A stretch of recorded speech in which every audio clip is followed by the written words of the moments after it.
um tempinho aí para o pessoal chegar.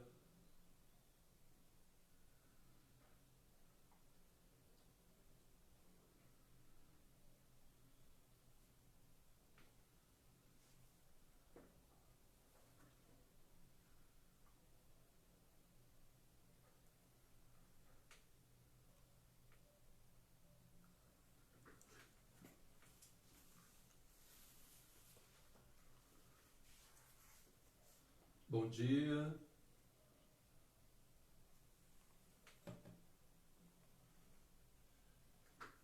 Bom dia, irmãos. Bom dia, irmãs.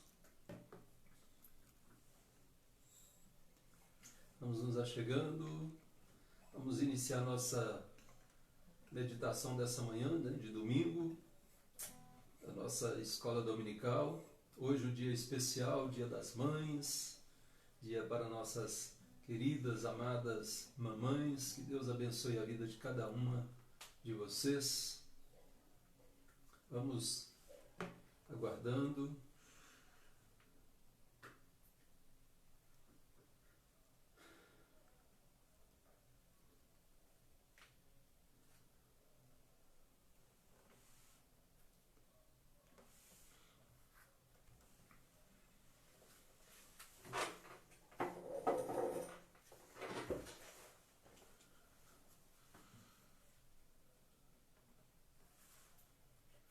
Bom dia.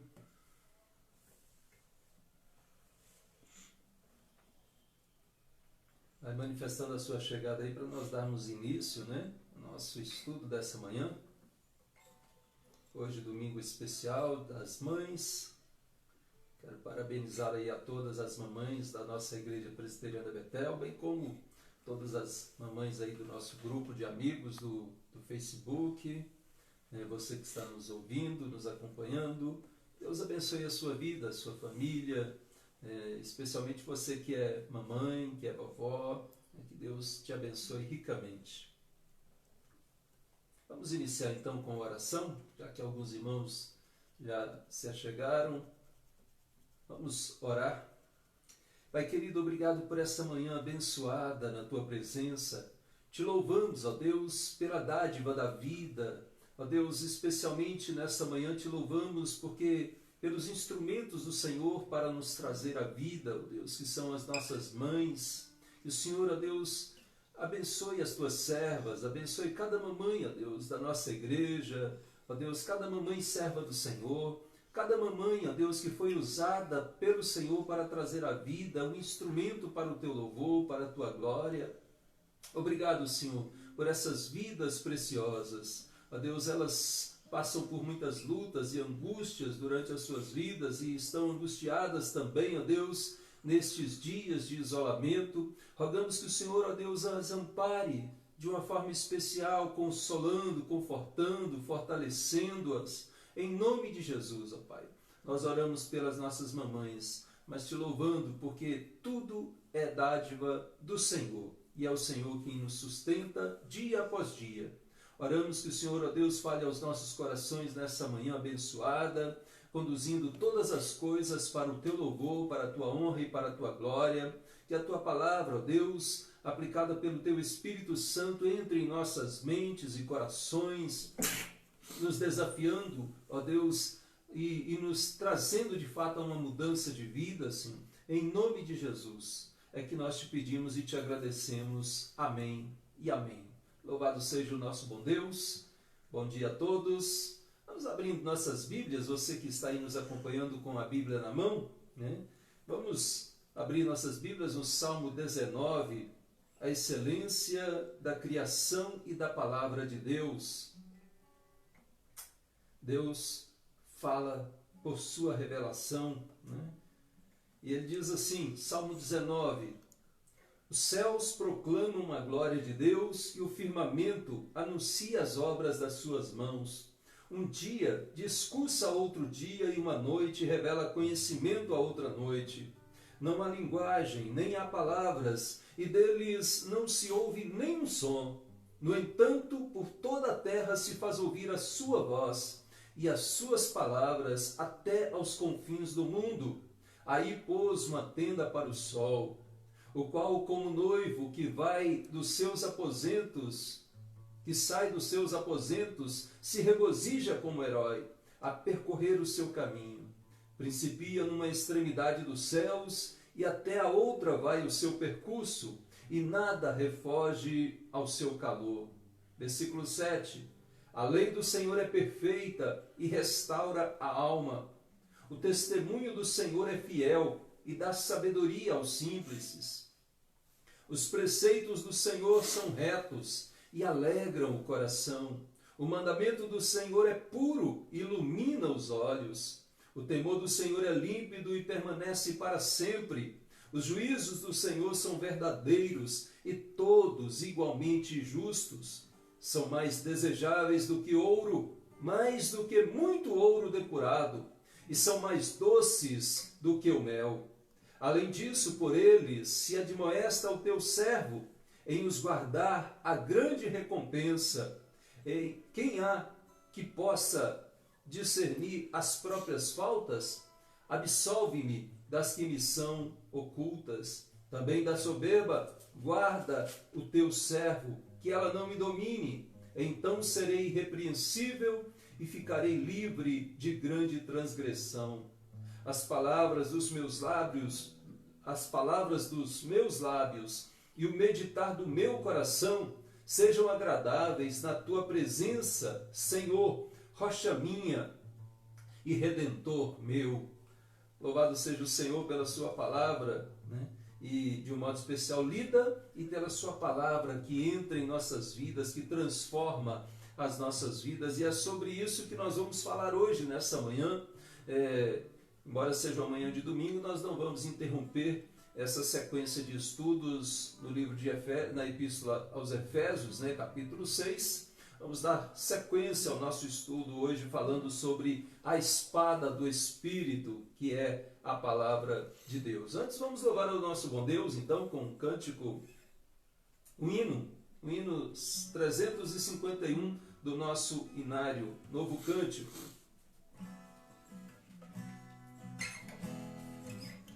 Se você está com o inário aí na sua mão, acompanhe conosco o hino 351, as belas palavras de vida.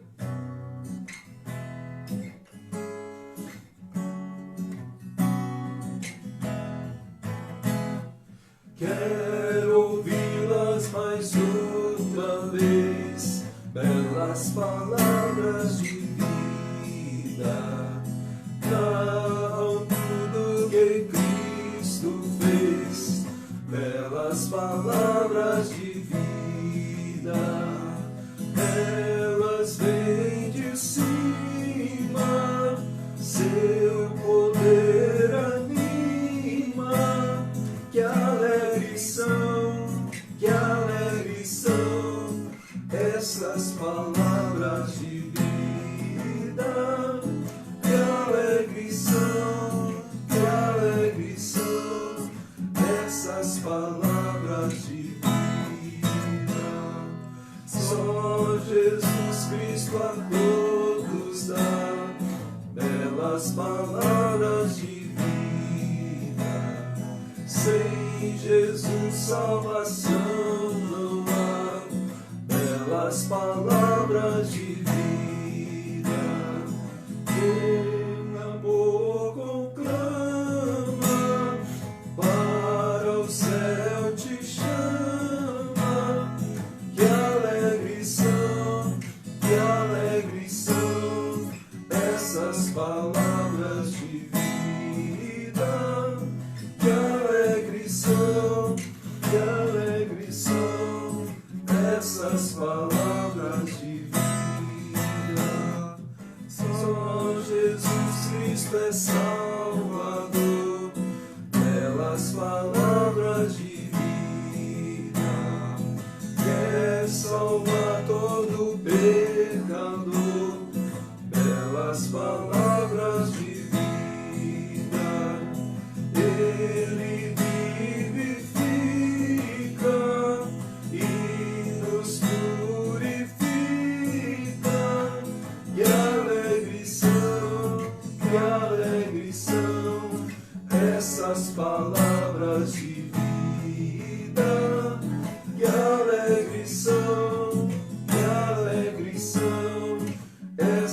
palavras de vida. Belas palavras de vida, traz-nos o bom Senhor, Jesus Cristo, nosso Redentor. Vamos ainda ter uma palavra de oração nesse momento. Logo em seguida cantaremos o hino 74 do nosso Inário Novo Cântico também. Mas antes vamos fazer uma oração com o Carlos Eliabe, uma oração de exaltação e também de confissão dos nossos pecados. Vamos falar com o nosso Senhor. Jesus Deus, eterno Pai, graças damos por mais uma oportunidade de estar recebendo da Tua Palavra, ó Pai. Graças te damos por poder se reunir, ó Pai, com o Teu povo também. Pai, onde Teu povo tem a oportunidade de receber e aprender mais de Ti, ó Pai. Amém. Necessitamos cada dia mais, ó Pai, de Ti, pois pouco conhecemos, ó Pai, do grandioso Deus que Tu és, ó Pai. Amém. E necessitamos e suplicamos, ó Pai, por Ti. Perdoa os nossos pecados, ó Pai, pois falhamos em tudo que tentamos agir sozinho, ó Pai, sem Ti. Se não fosse pela Tua graça, já estaríamos afundados em nossos delitos e pecados, ó Pai. É verdade. E pedimos perdão, ó Pai, por tantas vezes tentar agir sozinho, mesmo sabendo, ó Pai, que é somente por Ti que qualquer coisa dará certo em nossas vidas, ó Pai. Continue nos abençoando como já tens feito. Graças te damos mais uma vez pela Tua Palavra que será levada aos nossos corações. Amém. Amém, sim. Amém. Então nós vamos louvar o Senhor com o hino 74. Vamos juntos aí, acompanhe da sua casa e junto com a sua família, para louvarmos ao nosso bom Deus, sinceridade, hino 74.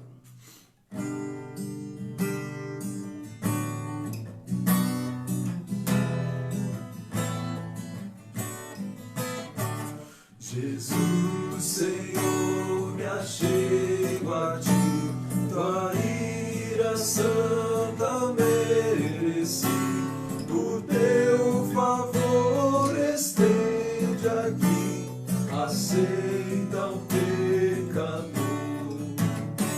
Eu venho como estou, sim, venho como estou, porque Jesus por mim morreu.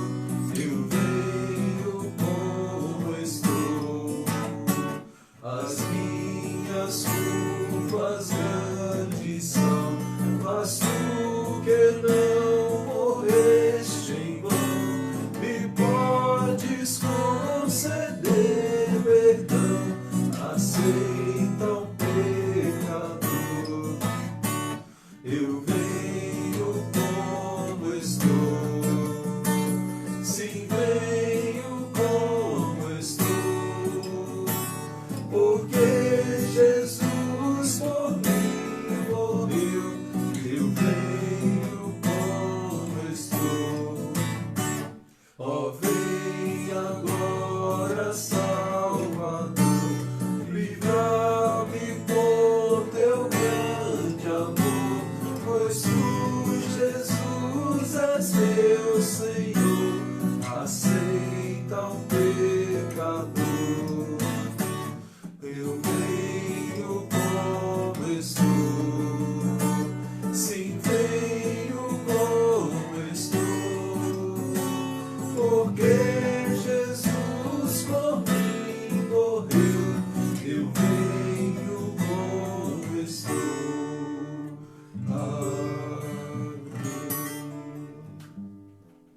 Amém. Amém.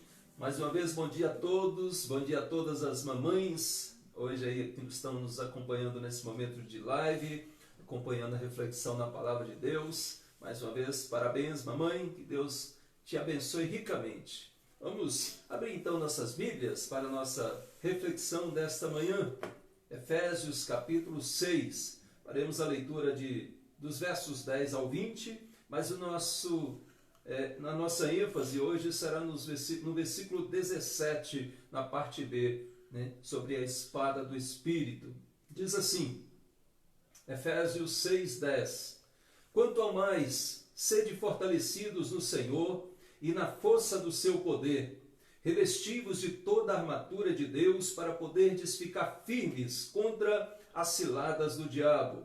Porque a nossa luta não é contra o sangue e a carne, e sim contra os principados e potestades, contra os dominadores deste mundo tenebroso, contra as forças espirituais do mal nas regiões celestes. Portanto, tomai toda a armadura de Deus, para que possais resistir no dia mau, e depois de terdes vencido tudo, permanecer inabaláveis. Estai, pois, firmes, cingindo-vos com a verdade, e vestindo-vos da couraça da justiça, calçai os pés com a preparação do evangelho da paz, embraçando sempre o escudo da fé, com o qual podereis apagar todos os dardos inflamados do maligno.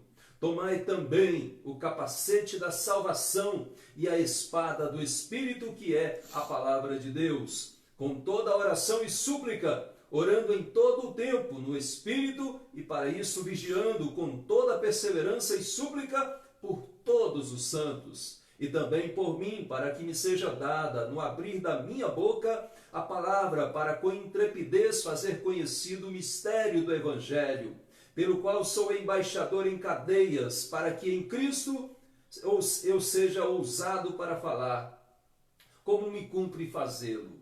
Queridos, nós estamos então estudando sobre a armadura de Deus, vestindo a armadura certa. E o foco hoje será no versículo 16, versículo 17. Tomai também o capacete da salvação e a espada do Espírito, que é a palavra de Deus. Já estamos chegando, ou melhor, quase chegando ao final do nosso estudo expositivo de Efésios, capítulo 6, de 10 a 20. Ou seja, vestindo a armadura certa. E até aqui nós já vimos que devemos tomar toda a armadura de Deus para podermos ficar firmes contra todas as ciladas do diabo, cingindo com a verdade, vestindo a couraça da justiça, calçando os pés com a preparação do evangelho da paz, embraçando sempre o escudo da fé, com o qual nós podemos apagar todos os dardos inflamados do maligno. E na semana passada nós também vimos que devemos tomar o capacete da salvação, aquela certeza da salvação. E hoje nós veremos também que devemos tomar, juntamente com todas essas outras peças, a espada do Espírito. Então, o cristão, ele precisa se armar espiritualmente.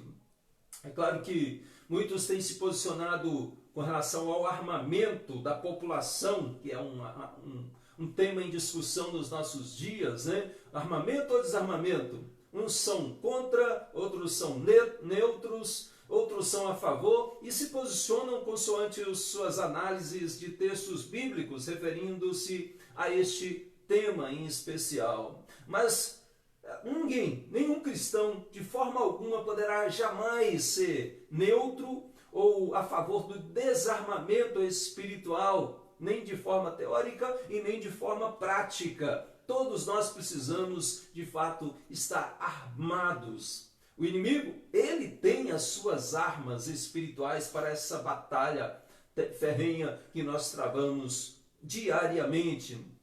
No entanto, muitas pessoas não têm se defendido e não têm a mínima ideia de como fazer para se proteger diante dos ataques malignos. Outras têm se defendido, se protegido de forma ineficiente. Outros ainda com ímpeto, têm ímpeto de arrogância e também junto com uma ignorância, têm atacado o inimigo usando as armas providas pelo próprio adversário.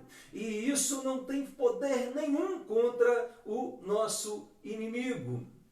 Nós devemos estar armados e devemos ajudar a armar outras pessoas, outros soldados nessa batalha, não com as armas carnais, não com as armas terrenas, não com as armas dessa milícia terrena aqui, mas com as armas espirituais que são poderosas em Deus para destruir fortalezas, para anular sofismas. A palavra de Deus, que aqui é colocada como a espada do Espírito. Tomai também a espada do Espírito. Tomai, nós já vimos na semana passada que é o imperativo do verbo grego dekomai, que é receber, tomar. Então no imperativo é recebei das mãos do grande comandante, daquele que está comandando todas as coisas, recebei das mãos dele, apossai-vos, pegai e usai. Então a ideia também é pegai, tomai também, é a ideia de juntamente com o capacete da salvação e as demais peças, né? Agora tomai também a espada do Espírito. Ela deve ser tomada por mim, por você, deve ser recebida das mãos do Senhor, apossada. Ela não é uma arma para ser usada à parte do restante da armadura, ou fora do contexto de toda a armadura de Deus. Todos os itens dessa armadura que Paulo nos fala aqui em Efésios 6, todos estes itens estão interligados entre si. E cada um deles, destes itens, envolve também Cristo, envolve a palavra de Deus e envolve o Espírito Santo. Todos ligados diretamente ou especialmente à nossa mente, ao nosso coração e à nossa conduta na nossa vida prática. Precisamos levar em consideração esses pontos. Mas antes quero observar aqui que o texto nos fala sobre a espada. E naqueles dias do apóstolo Paulo para o soldado romano, que é o que Paulo tem em mente aqui, haviam dois tipos de espadas, uma mais longa e outra mais curta, ambas com a função ou com as funções tanto de ataque quanto de defesa, e eram usadas no combate corpo a corpo, tanto a mais longa quanto a mais curta. E semelhante às demais peças, itens desta armadura, ela tinha também a função de ataque, não apenas de defesa. No entanto, essa espada que Paulo menciona aqui como a espada do Espírito, parece que ele tem em mente não aquela espada longa, mas aquela mais curta, usada pelo soldado e que ficava na sua bainha, ou seja, fixada no cinturão da verdade, e ela era usada aqui para tanto atacar quanto para se defender. Então, na luta espiritual, as ações de ataque e de defesa, elas andam juntas, como na luta física também corporal. Tá? No entanto, com a espada menor, o soldado travava uma luta mais próxima, mais corpo a corpo ainda, do que usando aquela espada comprida. Essa espada menor ela é usada aqui como a metáfora para este texto, tomai a espada do Espírito. Nós veremos mais adiante que o fator principal para a defesa não seria especificamente o tamanho dessa espada, mas o saber manuseá-la em meio aos combates ferrenhos que nós travamos. E antes de ir para este combate real, este combate ferrenho, o soldado de Cristo ele precisa passar por um treinamento. Assim como o soldado também, ao usar essa espada, ele precisava para um treinamento tanto para saber se defender, como também para saber atacar, adentrando ao território inimigo. A espada do Espírito, é assim que Paulo a chama. E a interpretação dessa metáfora aqui é definida pelo próprio apóstolo Paulo, quando ele diz que a espada do Espírito é a palavra de Deus. Eu queria começar aqui, antes de explicar o que é essa espada do Espírito, dizer o que não é a espada do Espírito. Não se trata de uma espada forjada pelo próprio soldado, como se cada soldado produzisse a sua espada pelo seu próprio conhecimento, pelas suas próprias forças, pelo seu próprio mérito, pela sua própria sabedoria humana. Não, é que é uma espada que já é pronta, que Paulo diz, tomai, então ela já é entregue pronta, é entregue pelo comandante ao soldado. E nessa ideia do nosso conhecimento forjar uma espada para nós mesmos, não vai fazer sentido na luta contra o adversário. Nenhum conhecimento humano, nenhuma inteligência humana vai assustar o inimigo, o nosso adversário, e muito menos vencê-lo nessa terrível luta. Também não é uma espada de ferro literal. Não é uma arma física, carnal, terrena, como se usa nas batalhas pelos gladiadores. Não é uma nova revelação também do Espírito, acrescida ou sobreposta à Escritura, a qual supostamente daria alguma vantagem para o soldado contra o adversário. Não é essa nova revelação. Na verdade, isso se coloca como a arma do inimigo e não como a armadura de Deus, como a espada de Deus. Também não significa que o Espírito, por ser a espada do Espírito, o Espírito Santo vai colocar na mente do crente novas palavras que ele nunca viu, nunca ouviu, nem estudou antes, como se essas palavras surgiriam de uma forma mágica e iriam derrotar o adversário. Não é essa ideia, né? Também não é uma espada plástica. Por que eu estou falando isso? Porque nos nossos dias tem algumas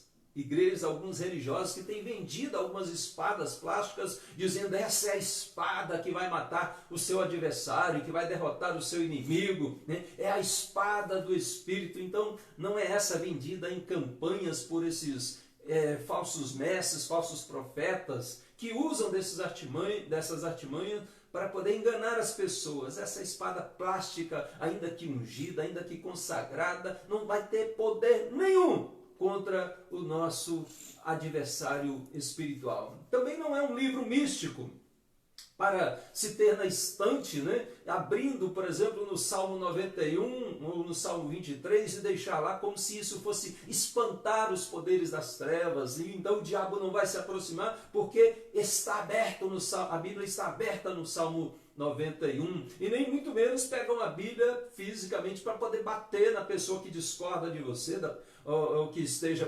provavelmente sendo usada pelo inimigo, e aí o diabo vai sair, o demônio vai sair dela. Não é nada disso. Então, Paulo diz que é a espada do Espírito. E por que ela é a espada do Espírito?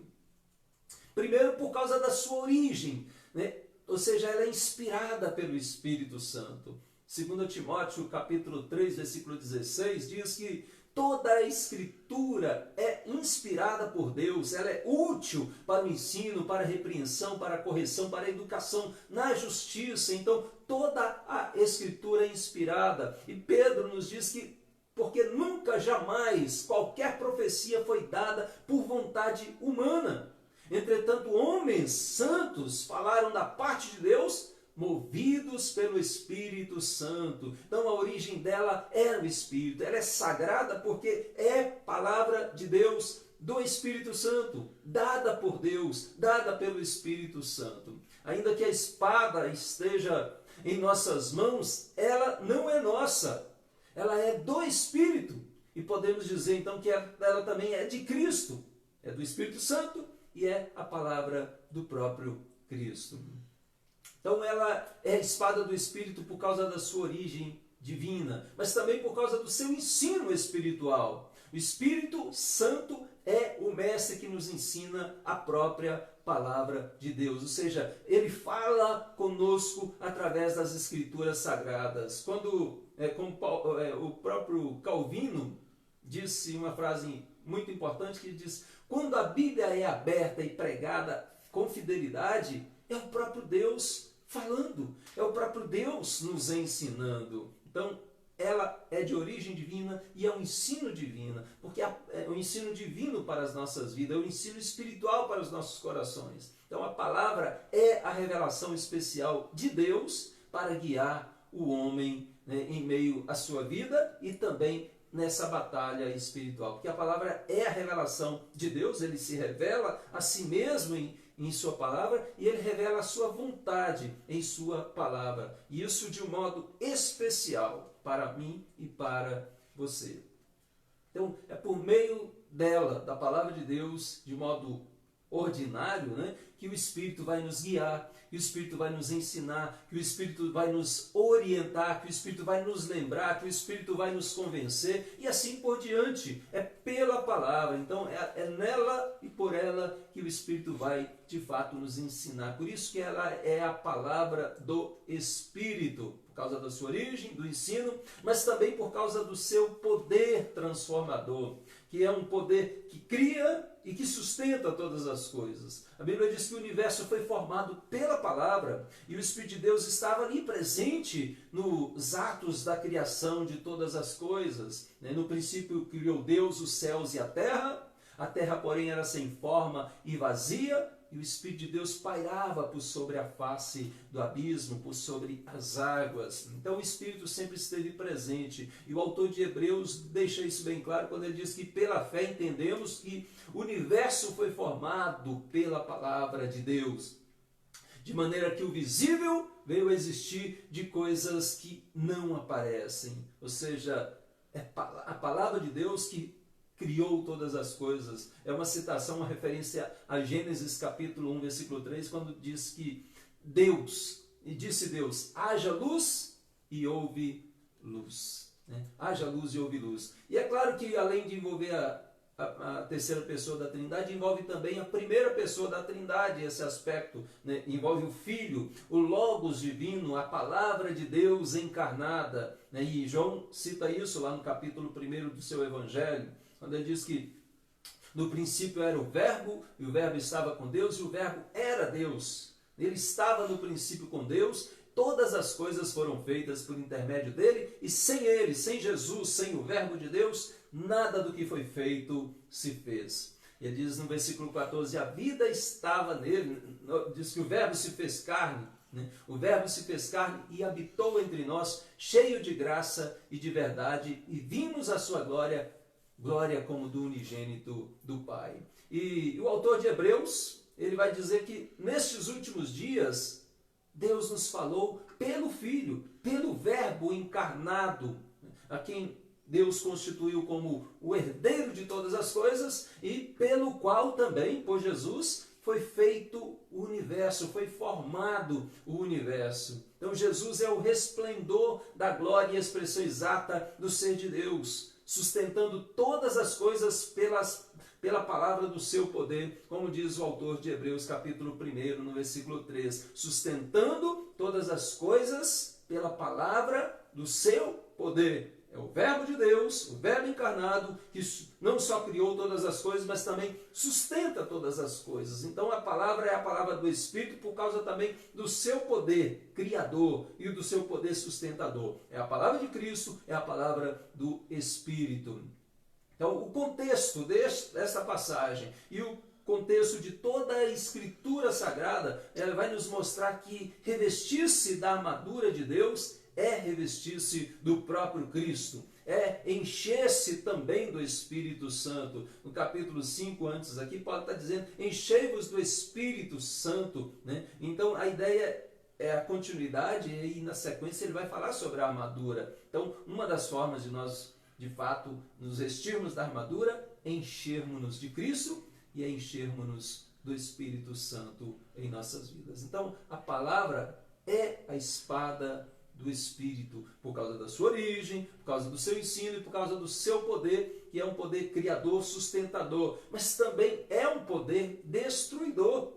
A palavra de Deus, ela é forte, ela é poderosa. A voz do Senhor é poderosa e ela despede chamas de fogo. A Bíblia é colocada como um martelo que despedaça a rocha, né? Nesse sentido destruidor, nesse sentido de peso, de força, de ataque. Então a palavra tem esse poder, não só criador, mas também destruidor. E referindo-se a Cristo, o Verbo de Deus, né, o apóstolo Paulo também diz lá em 2 Tessalonicenses capítulo 2, dos versos 8 a 10, ele diz que Jesus matará o homem da iniquidade, né, o iníquo, né, com o sopro de sua boca e o destruirá pela manifestação da sua vida. A ideia de o sopro da sua boca, mais uma vez relacionando Jesus, o Verbo de Deus, né, com o sopro da sua boca, vai esmagar o homem da iniquidade, né, ou iníquo, que é segundo a eficácia de Satanás, que ele disse lá. Né? Mas nessa mesma relação, o apóstolo João vai em Apocalipse, capítulo 19, versículo 15, ele fala sobre a espada que sai da boca de Jesus, do Filho de Deus, e lá no versículo 13 do capítulo 19, ele fala que é o Verbo de Deus. Então, há uma espada que sai da boca do Verbo de Deus, para com ela ferir as nações, para com ela executar a ira de Deus, o furor da ira de Deus, do Deus Todo-Poderoso sobre todas as nações ímpias, sobre o mal. Então é uma relação clara também da palavra de Deus, que é a espada do Espírito com o poder destruidor. Não é só um poder criador, sustentador, é destruidor, mas é também restaurador, né? Ou seja, a palavra de Deus ela é relacionada com a restauração da nossa alma, como nós lemos no início do Salmo 19, né? A palavra, a lei do Senhor, ela restaura a alma. Então, e o próprio apóstolo Pedro também vai dizer-nos que fostes regenerados, ou seja, nós fomos regenerados não de semente corruptível, mas de incorruptível, mediante a palavra de Deus, a qual vive e tem esse poder regenerador, restaurador na nossa vida. Então, ela é a palavra do Espírito. Então, a palavra do Espírito também por causa da sua aplicação. Ou seja, o Espírito Santo é que aplica a palavra nas mentes e nos nossos corações. Se o Espírito não aplicar essa palavra lida, ouvida, pregada ao coração do homem pecador, nenhum efeito ela terá para lhe dar a vitória. Muito menos vitória contra os nossos adversários espirituais. E Hebreus, queria citar Hebreus capítulo 4, versículo 12, fazendo essa relação da espada do Espírito com a palavra de Deus, que diz em Hebreus 4,12, porque a palavra de Deus ela é viva e eficaz, e mais cortante do que qualquer espada de dois gumes, e penetra até ao ponto de dividir alma e espírito, juntas e medulas, e é apta para discernir os pensamentos e propósitos do coração. E ele finaliza no versículo 13 dizendo, e não há criatura que não seja manifesta na sua presença. Então aqui é possível ver a ação do Espírito Santo que perscruta todas as coisas. A palavra é palavra do Espírito e o Espírito age, né, por meio da palavra. Né? Ele está presente e ele age por meio da palavra. Assim, o Espírito que penetra todo o nosso ser e nos conhece por inteiro e conhece todas as criaturas, aplica essa palavra em nossas mentes e em nossos corações. Então, por causa dessa aplicação também, ela é a palavra do Espírito. Porque sem o Espírito Santo não há essa aplicabilidade direta no nosso interior, em nossa mente, em nosso coração. Então, ela vai abranger todas as áreas da nossa vida, e isso em todas as épocas, em todos os momentos do nosso viver e em todas as gerações. Então, uma área da nossa vida em que a palavra de Deus não deva ser aplicada pelo Espírito Santo como sendo a nossa regra de fé e prática. Ela então vai julgar todas as coisas na nossa vida, ela vai nortear todas as coisas de forma eficaz em nossas vidas, seja no âmbito da família, seja no âmbito das finanças, seja no âmbito do trabalho, da política, né? No âmbito também da educação, da arte, da sexualidade, da moralidade, da espiritualidade. Em tudo, a palavra de Deus vai ser aplicada pelo Espírito Santo de forma eficaz para nortear o nosso viver, a nossa conduta, né? Não só a nossa forma de crer, teoricamente, mas a nossa prática constante também dirigida pelo próprio Espírito na sua palavra. Então, isso me lembra logo das palavras de Jesus, quando ele ensina sobre edificar a casa sobre a rocha. Ele diz que todo aquele que ouve as palavras de Cristo, né, e a pratica, este é semelhante àquele homem prudente, que edificou a sua casa sobre a rocha. Aí veio os ventos, veio a tempestade, né? E poderíamos então também acrescer aqui a ação do inimigo, que faz parte destes temporais da nossa vida, né? Vem o inimigo, e aí, aquele que está firmado na palavra, ele vai estar de fato preparado, vai estar, né, pronto para lidar com todas essas adversidades e esses ataques do inimigo. Então, a espada do Espírito, que é a palavra de Deus.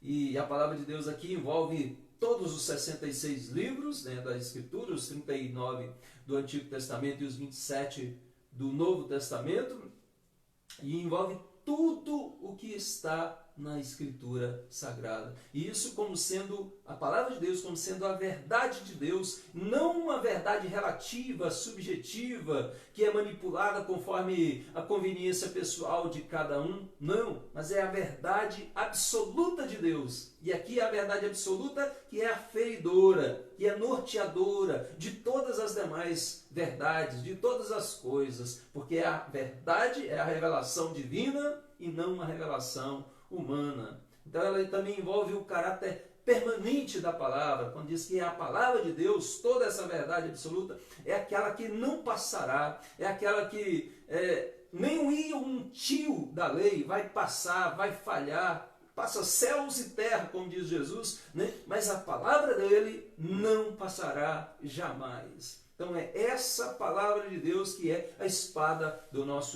a espada do Espírito, e que nós devemos tomá-la. E é claro que também é a doutrina dos apóstolos, ela envolve essa relação clara com os ensinos deixados por Jesus para os apóstolos e lembrado pelo Espírito Santo aos apóstolos, né? Então ela envolve essa doutrina que a igreja primitiva se envolvia, perseverava nela constantemente, diariamente, lendo, estudando, se reunindo para meditar na palavra e também praticando essa palavra continuamente. Então é a doutrina dos apóstolos, a palavra de Deus. Ela é a arma mais ofensiva de toda a armadura, mas também vai ter o seu aspecto defensivo, como nós veremos, ou seja, a defesa, o ataque e o contra-ataque fazem parte deste combate cristão. Mas nós vamos então observar primeiramente o aspecto defensivo da espada do Espírito, né, que é a palavra de Deus. Guardando a palavra no coração para não pecar contra Deus, nós estamos nos protegendo, nós estamos nos defendendo das armações do inimigo. Lembrando que ele lança as suas setas, ele vai tentar, ele vai distrair, ele vai atacar, mas guardando a palavra no coração, nós não pecamos, não damos brecha para o inimigo, não entristecemos o Espírito. Então a palavra é e deve ser guardada em nosso coração. Então ela também nos ajuda a vencer, quando nós, de forma defensiva, ela nos ajuda a vencer lembram dos ataques dos dardos inflamados? As falsificações malignas, as atrações, as seduções, as tentações malignas, as distrações que tentam envolver o cristão com as coisas deste mundo. Então ele tenta embaraçar o soldado cristão com as coisas deste mundo, e a palavra de Deus vai nos proteger contra isso. As acusações do maligno, as perseguições do maligno, fundamentado nas Escrituras, nós estaremos protegidos contra todos estes ataques. Então, ela também é o nosso alimento espiritual na batalha espiritual. Ela nos dá crescimento, ela nos fortalece, né? E precisamos dessa palavra, deste alimento forte para nossas vidas. Devemos nos alimentar deste genuíno leite espiritual. E o próprio Jesus, numa luta espiritual contra o diabo, ele diz que nem só de pão viverá o homem, mas de toda a palavra que procede da boca de Deus. Ou seja, né, ele usa a palavra, né, defendendo a argumentação de que a palavra precisa fazer parte da nossa vida, ser o nosso alimento espiritual em meio a essas lutas espirituais. Porque se não estudarmos adequadamente a Bíblia, nós acabaremos nos enfraquecendo espiritualmente, estaremos fragilizados diante dos ataques do inimigo, dos nossos adversários, do diabo, da carne, do mundo, né? É preciso se alimentar da palavra de Deus. E toda a Escritura nos foi dada para justamente isso, nos alimentar, nos ensinar, nos preparar, nos dar como um instrumento de defesa para as nossas vidas. Nesse aspecto da defensiva do soldado cristão, né, que nós estamos observando agora, né, o apóstolo Pedro nos diz que ele nos adverte para sermos sóbrios e vigilantes por causa do adversário que anda em derredor procurando alguém para devorar. E ele diz que nós devemos resistir-lhe firmes na fé. A ideia de resistência aqui é uma ideia de fato do aspecto defensivo do soldado cristão, né? A ideia de que devemos resistir firme na fé, porque o inimigo anda em derredor atacando, e ele não ataca somente aqui, ele ataca em todos os lugares do mundo, como ele diz lá, e coisas semelhantes a essas estão se cumprindo em toda a vossa irmandade espalhada pelo mundo. Então, a ideia de resistir firme na fé, né? E Tiago também nos adverte dizendo: sujeitai-vos a Deus, né? E resisti ao diabo, e o diabo fugirá de vós. Então o fato é que o crente indo ou ficando, né? Indo por todo o mundo, né? Indo por todas as nações, né? Ou ficando, ele vai ser atacado. Não tem jeito. Indo ou ficando, o inimigo não vai dar trégua para ele, e ele então precisará primeiramente, é claro, se sujeitar a Deus e resistir firmemente ao diabo. Assim o inimigo fugirá de vós, fugirá dele. Então, com a espada, o crente se defende. Ela tem esse aspecto protetor, esse aspecto defensivo, mas também ela, com a palavra, com a espada, o soldado rompe pelas fileiras adversárias. E eu quero observar agora então esse aspecto da palavra, da espada, como sendo um instrumento não só de defesa, mas também de ataque, né? Eu quero ressaltar aqui que eu não concordo com as ideias do movimento Batalha Espiritual, né? Como eles, principalmente nas suas investidas verbais, que quase sempre são inúteis contra os poderes das trevas, né? Eles usam alguns jargões, algumas frases prontas, né, como se isso tivesse um poder contra o maligno. Eu não aceito essas ideias de investidas contra o maligno dessa forma estúpida, né, de uma forma ignorante e arrogante, né? Mas também não concordo com a interpretação de que a Bíblia diz que o cristão é apenas um defensor, ou seja, que ele fica apenas na retaguarda, apenas na espera, apenas na defesa, esperando os ataques do maligno. Vejo que há vários sentidos bíblicos que colocam o crente na posição de ataque. Primeiro, porque nós somos enviados ao mundo, nós somos enviados ao território inimigo, esse mundo que jaz no maligno. Nós somos enviados às nações que estão sobre o poder das trevas. E quando nós fielmente pregamos a palavra, ou quando nós fielmente cantamos a palavra, louvamos a Deus com hinos, com salmos, com a palavra de Deus, nós de fato estamos contra-atacando, né, o inimigo. Nós não estamos apenas nos defendendo, apenas resistindo. Nós pregamos o Evangelho, a palavra, e ele contra-ataca. E nós resistimos firmemente. Então, esses ataques e contra-ataques são fatos, né, de ambos os lados, tanto do aspecto da igreja, do soldado cristão, quanto do aspecto do inimigo. Ele ataca, ele contra-ataca, e nós atacamos e contra-atacamos também, e nos defendemos, logicamente.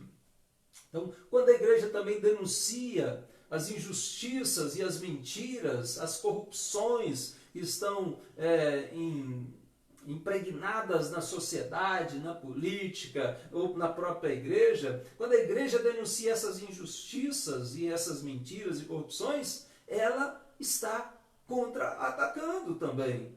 Ou seja, não é apenas uma defesa contra as trevas. Quando a igreja está sendo luz no mundo, ela não está apenas se defendendo, ela está atacando as trevas de fato. Ou seja, da mesma forma, quando ela é sal da terra, ela não está apenas no aspecto defensivo. Não, porque vidas são libertadas, vidas são tiradas do cativeiro, vidas são tiradas das garras do diabo, e isso, de fato, é um ataque ao império das trevas, e é um ataque duro. Não estamos apenas numa questão uma questão defensiva contra os nossos inimigos. E até mesmo quando Jesus fala que as portas do inferno não prevalecerão contra a igreja, é lógico que ali é uma ideia de resistência, né, no aspecto defensivo, mas traz a ideia de uma igreja edificada sobre Cristo, né, que é a rocha, né, e que é vitoriosa, e que é vitoriosa sobre a morte, é vitoriosa sobre os poderes do mal, mas é uma igreja que não é só que fica parada esperando, é uma igreja que avança sobre toda a terra. O que é ligado, o que é desligado na terra, no céu, está relacionado, e não apenas numa região, numa igreja de 4 paredes, a ideia de a igreja edificada ali, a igreja universal, é a igreja que avança sobre todo mundo. Então não é apenas no aspecto de defesa, mas tanto quando defendemos ou quando atacamos o inimigo, nós o fazemos sempre no poder de Deus, sempre com a armadura de Deus, com as armas poderosas em Deus, e sempre em Cristo, pelo poder de Cristo, pela palavra de Deus. Nós estamos armados das Escrituras Sagradas, né, e dirigidos sempre pelo Espírito Santo. Então, nós estamos no mundo, um mundo que jaz no maligno, um mundo tenebroso, e esse é o nosso campo de batalha, mas é também o campo de batalha do nosso adversário, né? Então, nós não podemos viver ou conviver pacificamente com as trevas. Nós não podemos viver passivamente também em relação a tudo que o inimigo está fazendo. Nós não apenas nos defendemos, nós também atacamos o nosso adversário. E eu queria aqui fazer uma relação de como Jesus usou a própria palavra de Deus, né, numa batalha espiritual, quando ele foi tentado no deserto pelo diabo, né? Ou seja, ele resistiu ao diabo fazendo uso fiel, uso confiante da palavra do Senhor. Observemos que Jesus foi levado ao deserto, lá em Mateus capítulo 4, né, a partir do versículo 1, diz que Jesus foi levado ao deserto pelo Espírito de Deus e para ser tentado pelo diabo. E nessa luta travada ali naquele deserto, e não só travada no deserto, foi uma luta travada espiritualmente, foi uma luta também travada na mente ali. Observamos que tanto Jesus quanto o diabo vão usar a palavra de Deus, né? É interessante isso, mas o diabo ele vai usá-la de forma distorcida, né? Fazendo mudanças fora do contexto. E na primeira parte da tentação, o diabo tenta Jesus, após este jejuar por 40 dias e 40 noites, e ter fome. Ele disse, se és filho de Deus, manda essas pedras, né? Manda que essas pedras se transformem em pães. Ou seja, é uma tentação, né? E Jesus responde, né?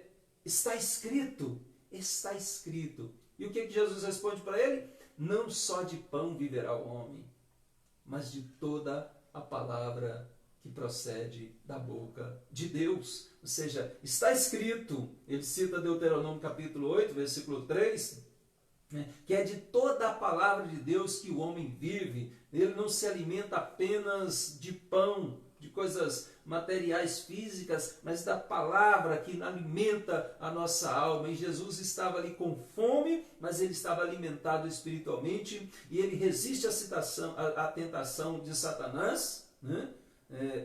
Citando a palavra e se alimentando da palavra também. Na segunda parte nós vamos ver a tentação, o diabo dizendo, se és filho de Deus. Novamente ele tenta, né, aqui, se ele sabia que Jesus era o filho de Deus, mas ele diz, se és filho de Deus, atira-te abaixo, porque está escrito. Olha só, o próprio Satanás usa a escritura dizendo, está escrito, olha lá, vai lá no Salmo 91, verifica lá.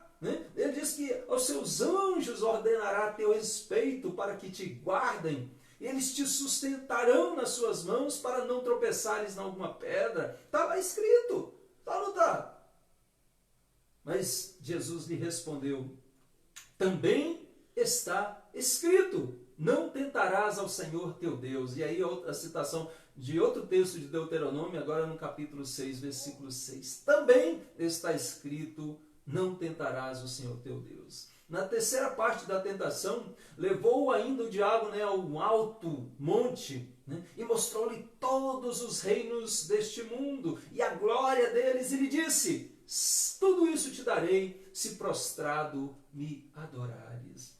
Mas Jesus lhe respondeu novamente, retira-te, Satanás. Está escrito, ao Senhor teu Deus adorarás e só a Ele prestarás culto. Ou seja, Jesus respondeu todas aos 3 aspectos da tentação, né, ou das tentações aqui. Está escrito, está escrito, está escrito. E isso nos serve de exemplo. Jesus venceu todos os ataques e tentações usando a palavra de Deus dentro do seu contexto e combatendo o uso dessa palavra fora do contexto original. Lembremos que o princípio hermenêutico saudável, o reformado, considera que a Bíblia explica a própria Bíblia, ou seja, e sem entrar em contradição contra si mesma. Devemos interpretar corretamente a palavra de Deus. É o que nós aprendemos aqui em Mateus 4, nesse aspecto da tentação. Está escrito, está escrito, está escrito.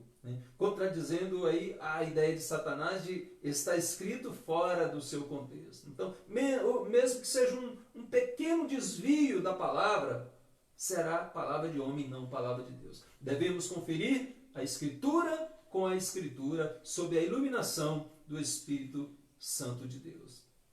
Então este foi apenas um dos muitos e excelentes exemplos deixados pelo nosso próprio Jesus de como nós podemos vencer o inimigo usando a palavra de Deus. Ela é a espada do Espírito.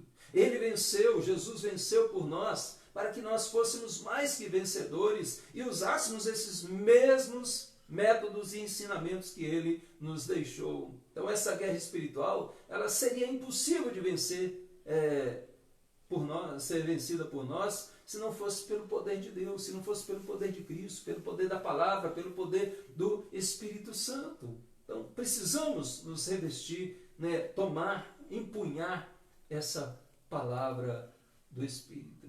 Então é responsabilidade do soldado de Cristo se preparar adequadamente para essa luta espiritual, para essa batalha. Mas como é que ele pode fazer isso? É preciso observar que o soldado romano, antes dele ir para a batalha e usar a espada, ele precisava de um bom treinamento para esse combate direto e real. Ele precisava antes treinar e treinar e treinar.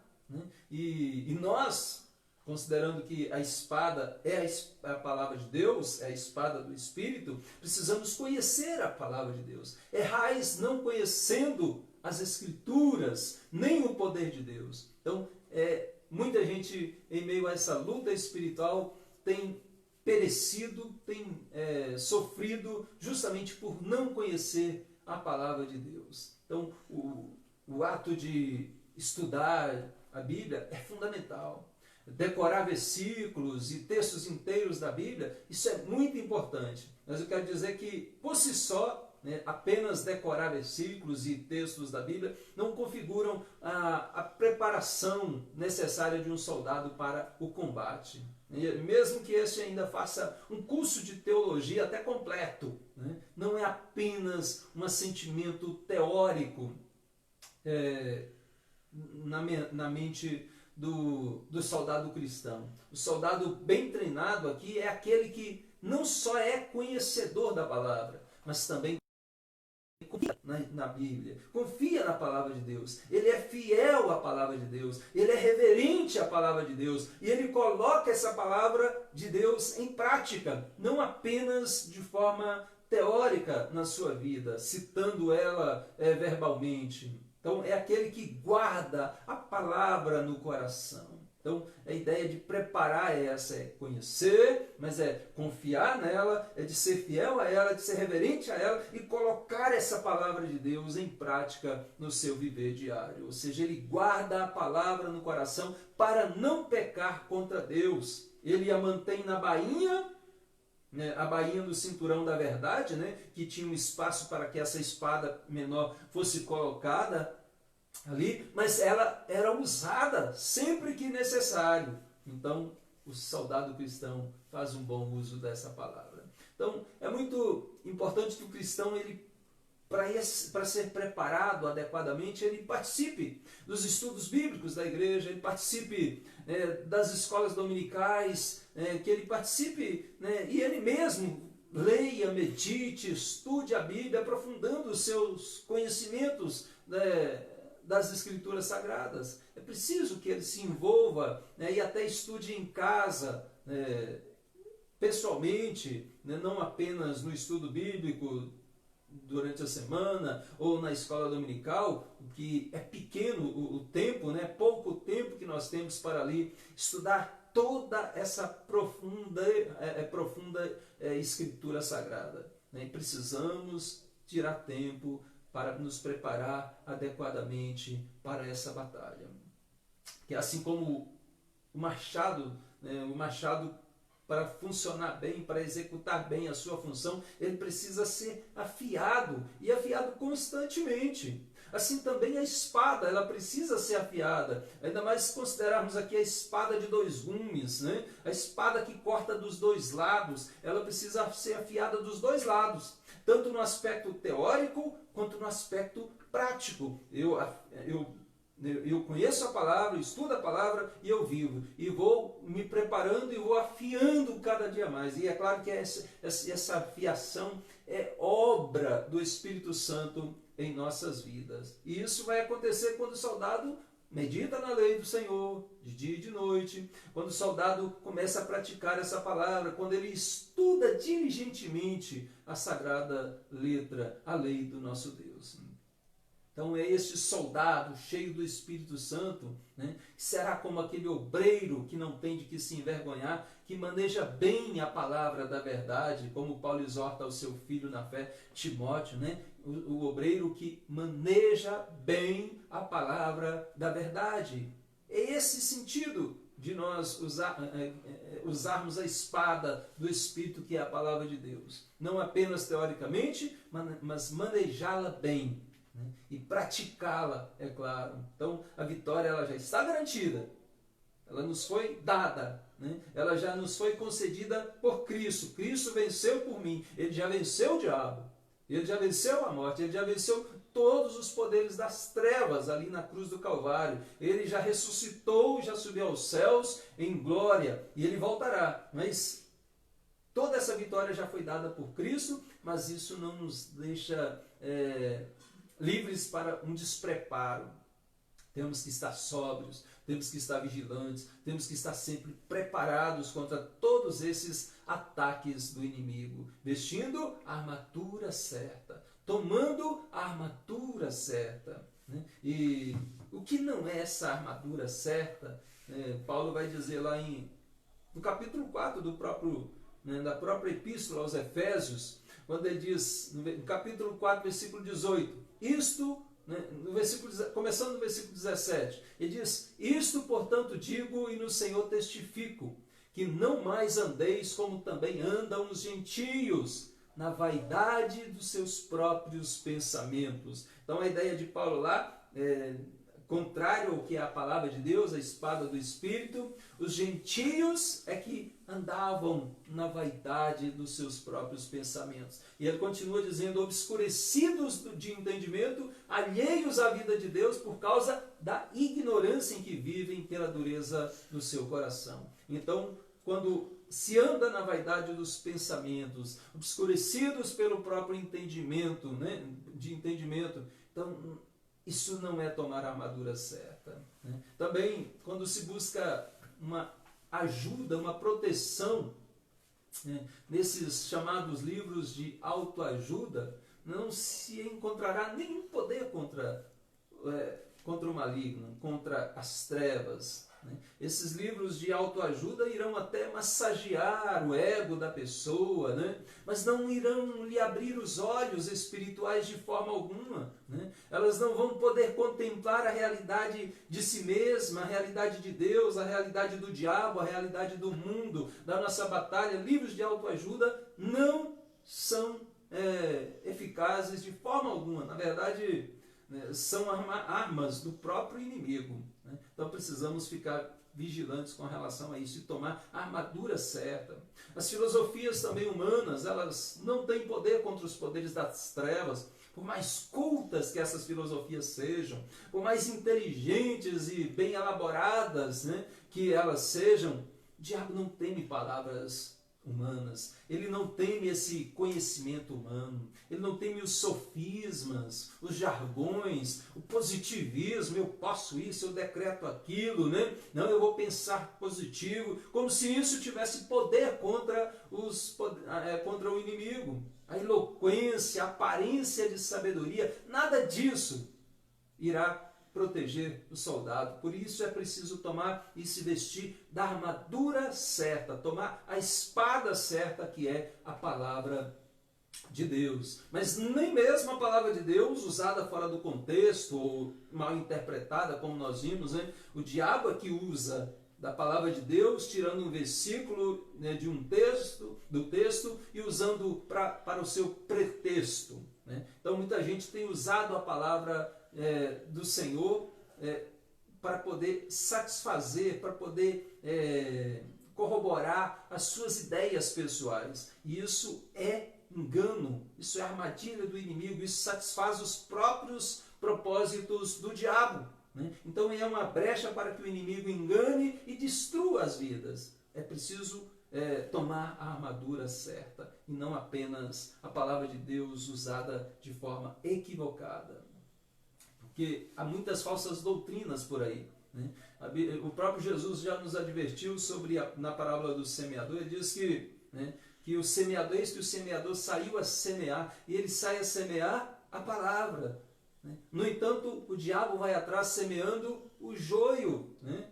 Ele semeia, né, aquilo que é, né, destruidor, aquilo que é enganador, aquilo que é uma falsa doutrina, né? E as duas coisas vão acabar crescendo juntas, e é preciso ter cuidado e discernimento, né? Porque tomar a espada certa, vestir-se da armadura certa, né, não é vestir-se do joio de falsas doutrinas, é tomar a espada do Espírito, que é a palavra de Deus. Então, a vitória na batalha, ela só é possível em Cristo. Ela só é possível com a palavra de Deus. Ela só é possível no poder do Espírito Santo de Deus. Então queremos concluir esse sexto, né, ensino sobre a armadura de Deus, a armadura certa, aqui no caso hoje, a espada do Espírito, né, dizendo que é possível o cristão se posicionar contra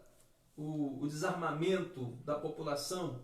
Muitos têm feito isso, acho que a maioria, né, contra o desarmamento. Muitos também têm se posicionado de forma neutra, nem mais nem menos, o que decidir para mim está bom. Outros a favor, e sempre usando os seus argumentos bíblicos, né?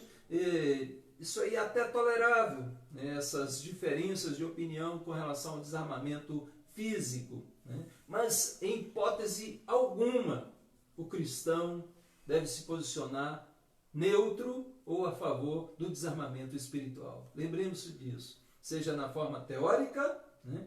Eu preciso crer na palavra de Deus, eu preciso tomar toda a armadura de Deus, e também na forma prática. Eu preciso colocar essa armadura, essas peças todas da armadura de Deus em prática no meu viver, na minha conduta diária. Porque lembremos que o nosso adversário, ele tem armas. E ele usa essas armas nessa luta espiritual. Contudo, tem muita gente que ainda não tem a mínima ideia de como se proteger desses ataques. Outros estão se protegendo de forma ineficiente com esses jargões e clichês evangélicos que não têm efeito nenhum contra o nosso inimigo. E outros ainda de forma ignorante estão até atacando o adversário usando armas providas pelo próprio adversário. E isso também não tem efeito negativo nenhum contra o nosso adversário. Então devemos estar armados usando a armadura certa. E também devemos ajudar outros a se armarem, não com as armas terrenas ou carnais, mas com as armas espirituais que são poderosas em Deus. Nós já sabemos que todos os itens da armadura estão interligados entre si e que precisamos de todos estes itens da armadura. E já vimos também que cada um destes itens envolve Cristo, o Espírito Santo e a palavra, né? E todos estão especialmente ligados à nossa mente, ao nosso coração, à nossa conduta, né? À nossa prática diária.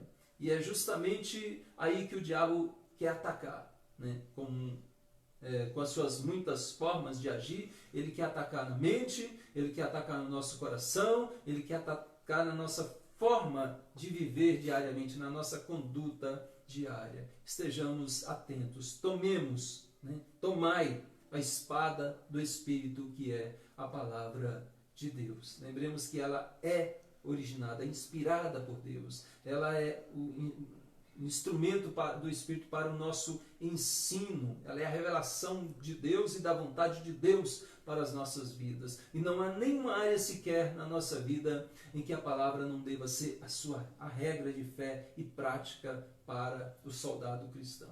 É com ela que nós estaremos protegidos e preparados nessa luta espiritual. Seja uma luta espiritual no âmbito da família, a palavra de Deus vai nos orientar. Tome a espada do Espírito e use ela no âmbito da sua vida familiar. Não para atacar pessoas, mas para poder atacar o inimigo e todas as artimanhas dele na sua vida familiar, na sua vida financeira, na sua vida profissional, na vida política do nosso país. É a palavra de Deus que nos norteará em todas as nossas posições, em todas as nossas condições. Então, com relação a tudo na vida, tome posse da palavra de Deus, ou seja, apossai-vos dela. Leia, medite, estude as Sagradas Escrituras, participe dos estudos bíblicos da igreja, participe das escolas dominicais, estude as lições antecipadamente, leia em casa, medite na Bíblia sempre, faça um plano de leitura da Bíblia, e procure sempre colocar ela em prática. E também pregue a palavra, pregue a Bíblia, a Sagrada Escritura em todas as circunstâncias, em todas as épocas, em todos os lugares. Seja luz do mundo, seja luz em meio às trevas. É assim que nós vamos, de fato, colocar em prática a palavra de Deus, não apenas tendo ela em nossa mente. Não se cale diante dos falsos ensinamentos, não se cale diante dos falsos profetas, diante das leis e filosofias humanas contrárias à vontade de Deus, contrárias à palavra de Deus. Então, tome posse da armadura de Deus, tome posse da palavra de Deus, não no sentido do termo neopentecostal, mas de se apossar. Nós recebemos, Deus já nos deu, ela é uma dádiva do Senhor. Que Deus assim me abençoe e abençoe a sua vida, para sempre estarmos revestidos de toda a armadura de Deus e ficarmos firmes contra toda cilada do nosso adversário. Amém? Deus abençoe, em nome de Jesus. Nós vamos, antes da oração, ver a família no altar dessa semana. É o Beto e a Livanice. Então nós vamos estar orando pelos nossos irmãos, Beto, Livanice e o pequeno Gabriel também, Que Deus abençoe a vida dessa família. Nós vamos orar agora e durante toda essa semana de modo especial por esses, Então, na semana passada foi a irmã da Livanice, que foi a Lisolânia, agora a nossa irmãzinha. Temos algum aniversariante, nenhum aniversariante nessa semana, nem aniversariante de casamento, também não. Então, vamos orar nesse momento. Pai querido, obrigado pela tua palavra. Obrigado porque ela é de fato a espada que o Senhor nos deu em meio a essa luta espiritual. Obrigado porque nós temos a tua palavra e não estamos entregues, ó Deus, aos nossos próprios pensamentos, às nossas próprias filosofias. Ó Deus, nós não estamos, ó Deus, entregues, ó Deus, aos ataques do inimigo. Nós temos a orientação do Espírito Santo em nossas vidas. Nós temos as Sagradas Escrituras que nos protegem e que também são instrumentos para irmos, ó Deus, avançarmos aos territórios inimigos, resgatando vidas, pregando o Evangelho, glorificando o Teu nome, ó Deus, envergonhando o adversário. Ó Deus, louvado seja o Teu nome, porque nós temos a Tua palavra. Ajuda-nos, ó Deus, a manuseá-la adequadamente. Ajuda-nos, ó Deus, a tê-la em nossas mentes, a guardá-la em nossos corações. Ajuda-nos, ó Deus, a colocá-la em prática no nosso dia a dia. Ó Deus, de forma eficaz, de forma que glorifique o Teu nome. Ajuda-nos, ó Deus, a sermos aperfeiçoados, transformados cada dia pelo poder da Tua palavra, pelo poder do Teu Espírito Santo em nossas vidas, Senhor. Obrigado, Senhor, pela armadura que o Senhor nos concedeu. E hoje, de modo especial, obrigado pela palavra do Espírito, que é a palavra de Deus, pela espada do Espírito, que é a palavra de Deus. Deus, nós continuamos orando, agradecendo por tudo que o Senhor já tem feito em nossas vidas, na tua igreja, ó Deus, na vida de cada membro, de cada família. Proteja-nos, ó Deus, proteja os teus filhos e dê a eles, ó Deus, a consistência espiritual para lidarem com todos os seus adversários, seja o diabo, seja o mundo, seja o pecado, a própria carne. Ó Deus, que todos nós possamos vencê-los, firmados em Cristo, firmados na Tua Palavra, enchendo-nos sempre do Teu Espírito Santo. Obrigado por tudo, Senhor. Oramos nessa manhã, Senhor, pela família colocada no Teu altar, Senhor. Uma família separada para orarmos por ela, Senhor. Nós cremos que o Senhor, ó Deus, tem ouvido as nossas orações e atenta para o nosso clamor, pela nossa intercessão, para a nossa intercessão em favor, ó Deus, destes amados. Hoje queremos orar pela vida do Beto, ó Deus, pela vida da Livanice, pela vida do Gabriel, ó Deus, que o Senhor sustente este lar, sustente essa família, Pai. Proteja, acampa os teus anjos ao redor deles, ó Pai, livra-os de todo mal, revista-os, ó Deus, da armadura do Senhor, para protegê-los de toda a artimanha do inimigo, todas as setas, todos os dardos inflamados do maligno. Ó Deus, proteja essa família de modo especial, ó Pai, e proteja todas as famílias da tua igreja, do teu povo, espalhadas pela face da terra. Oramos, ó Deus, por aquele irmão, por aquela irmã, ó Deus, que nos acompanha nessa manhã e que está passando por uma luta, por um problema, ó Deus, seja na sua vida familiar, ó Deus, seja na sua vida psicológica, emocional. Às vezes o inimigo já alcançou vantagens, ó Deus, já lançou seus dardos e tem conseguido desanimar, tem conseguido roubar a esperança, ó Deus, tem conseguido, ó Deus, destruir, ó Deus, a vida dessa pessoa. Rogamos que o Senhor, ó Deus, entre com providência e arranque essa pessoa das garras do inimigo, Senhor. Ó Deus, que o Senhor, ó Deus, fortaleça a fé da tua filha, do teu filho, levantando, ó Deus, dessa situação difícil e dando a ela, ó Deus, a força, o preparo, a firmeza para lidar com todos os desafios, Senhor, neste período de pandemia, com todos os desafios psicológicos, emocionais, físicos, espirituais, ó Pai, na sua vida. Nós assim oramos, Senhor, crendo e colocando todos diante do Senhor. Obrigado, porque o Senhor ouve, ó Deus, a oração do teu povo, da tua igreja, que é feita sempre em Cristo Jesus. É em nome dele que nós oramos e agradecemos. Amém e amém, Senhor. Amém. Deus abençoe, meu amado, Deus abençoe, minha amada, e até hoje, logo mais à noite, se Deus quiser. Não falamos para as mães hoje pela manhã, só demos os parabéns, a todas, mas à noite, com a graça de Deus, estaremos aqui ministrando para essas amadas irmãs. Que Deus abençoe, em nome de Jesus.